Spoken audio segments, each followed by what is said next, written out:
What is going on, guys? Hayden here, which is awkward to say, but I have a feeling a lot of new people that don't follow me and don't subscribe to me will be watching this video. I'm gonna be making, in my last video I mentioned, I'm gonna make a video on the LPSFAB collector cutting fixture. It is a really nice tool to have if you're gonna be making collectors for turbo manifolds or headers or whatever. It'll save you a lot of time and a lot of headaches, definitely worth the money. So let me show you it real quick. Obviously, if you're watching this video, or if you're trying to learn, or if you're just watching it for entertainment purposes, you probably already know what this is. This is to cut collectors. So basically in this video, I'm gonna show you how to kind of do a 4-to-1 collector. I'm not gonna show you exactly how I do mine, because it is something you're gonna have to figure out for yourself, and it's basically preference. I figured out using PVC, what lengths I need and what degrees I need to basically make a T3, where after I'm done cutting it, I don't have to chop the end of it off to get it to fit the T3 flange. So I'm not gonna explain how to do that because it's kind of secret sauce. But I will show you how to make a general T3 collector and give you some pretty good guidelines to make a T3 collector if you really wanted to, and start you off on the right foot. I'm not gonna spoon feed it to you, but you're gonna have to figure it out. So what you're gonna wanna do is go to the store, buy some 1.5" PVC, or for turbo manifolds, PVC works great because it's the same dimensions. So go to the Lowe's, Home Depot, whatever, buy some 1.5" PVC or 1.25" if you're doing 1.25" stuff. I use 1.5", so that's what we're gonna be cutting it with, is 1.5". He does, with the kit, he does have these little, this piece right here for the radius to kind of clamp it. This is for 1.5" pipe. He does give you one for 1.25". He also gives you things right here that go, it bolts to here and has like a little stop right here. I don't use it because I don't really give a shit about it. But basically this is the design, right? You can change your angle to have a more aggressive angled collector for like a high angle merge or a low angle merge. Most people want a low angle merge. I cut mine, my T3 ones, at about 17.5. A general pretty good rule of thumb to start for what I'm going to be telling you guys is 12.5 or 10 degrees. That is a pretty low angle merge collector, and that should work pretty good for most setups. So generally, obviously, what you're going to have to do for a 4-to-1 is you need to cut 4 pieces of straight. To start off with your PVC, I would do 4 inches or 4.25 inches. Cut 4 to 4.25 inch pieces of straight. You're gonna want to make sure that they are basically the same length. They don't have to be perfect, but they got to be really damn close, or else your collector will come out a little weird if they're different lengths. So I'm gonna cut my 4 pieces of straight first, and then I'm gonna show you what we're gonna do next to make your 4-to-1 collector. Now I've got my 4 pieces cut for my 4-to-1 collector. Basically, I belt sand this side pretty flat. My bandsaw is pretty close to a perfect 90. I basically use this machinist square. This is a trick from Evan over at B&M. I draw a line all the way across, so that way I know, kind of like I can index how far I'm spinning the tube when I go to cut it. So I'm gonna go place this in the bandsaw or a chop saw. If you only have a chop saw, that works too. They just deflect a little. So basically this is where I feel like people get really confused, right? When I first got this, I was like, oh, I know what I'll do. I'll just put the edge of this right up against the blade, and you definitely don't want to do that. You're gonna waste a lot of material, and you have to make the pieces way longer because it cuts so much off. So this is what I do.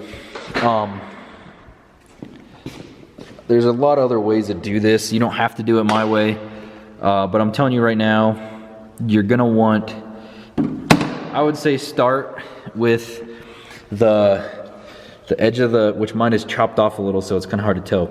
But start with the edge of the fixture, away from the blade. I would do an 1/8 inch away from the blade. Start like that, and just mess with it. Obviously, as you can tell, the more you push it away, the less material it's going to chop off.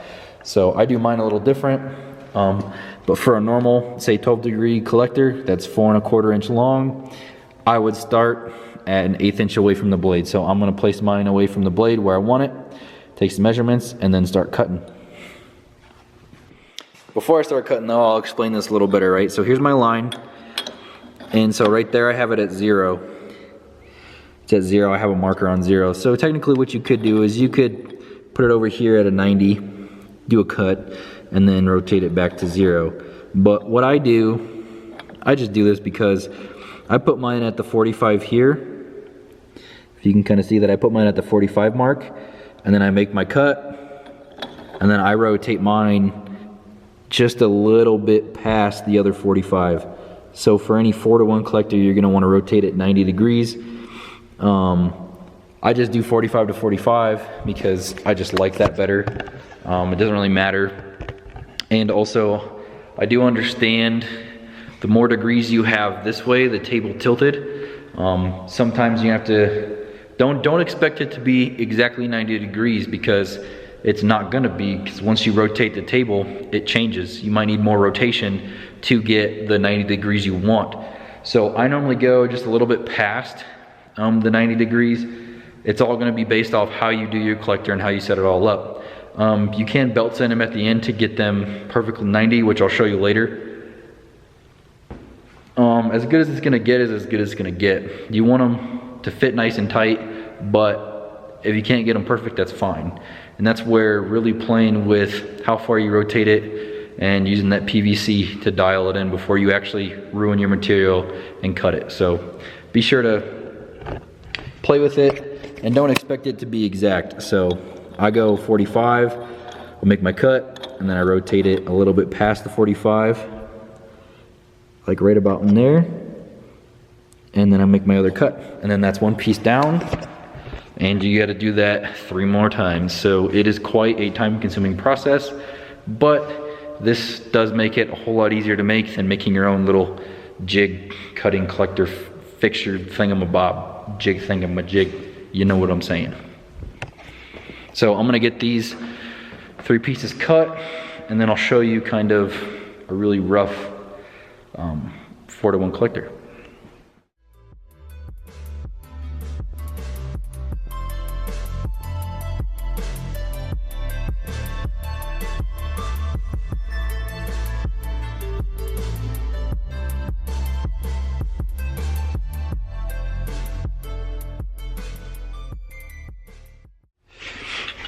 All right, so I've got 2 of these cut. This is basically what you're gonna end up with once you rotate it the 90 degrees.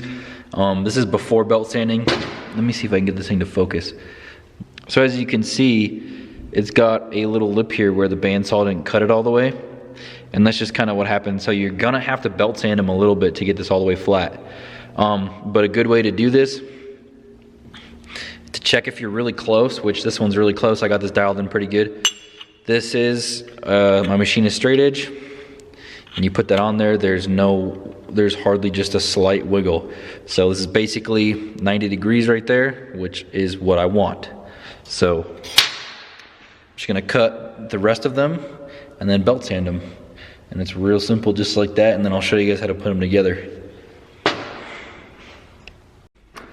So now this is basically what you will be left with. Let's see if this thing will focus. As you can see, you're gonna want to make sure these are lined up on the inside. You obviously don't want this shoved way too far forward or way too far back. You're gonna wanna line them up. I use this piece right here.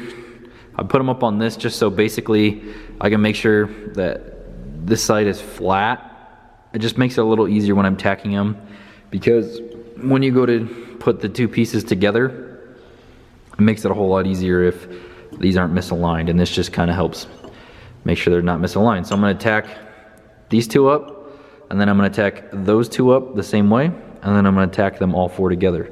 So do that real quick.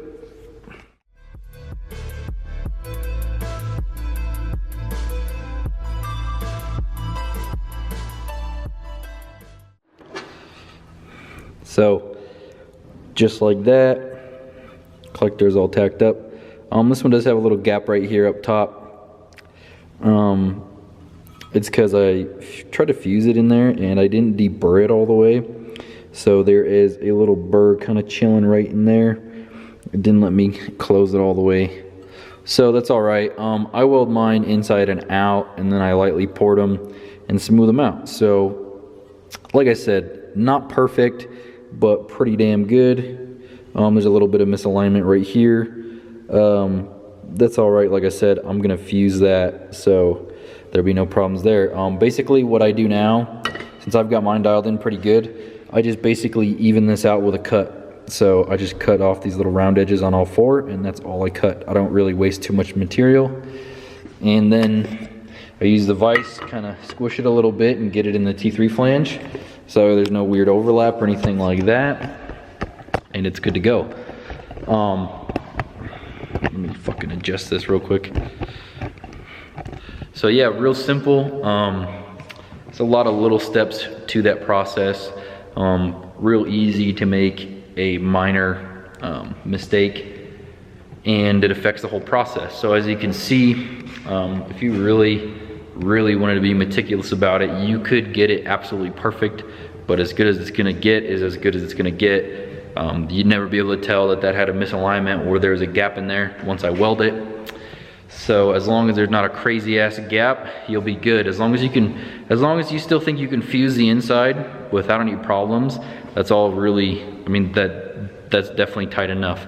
So hope you guys enjoyed this video. If you have any questions about the LPSFAB collector cutting fixture, I will put a link down in the description about it.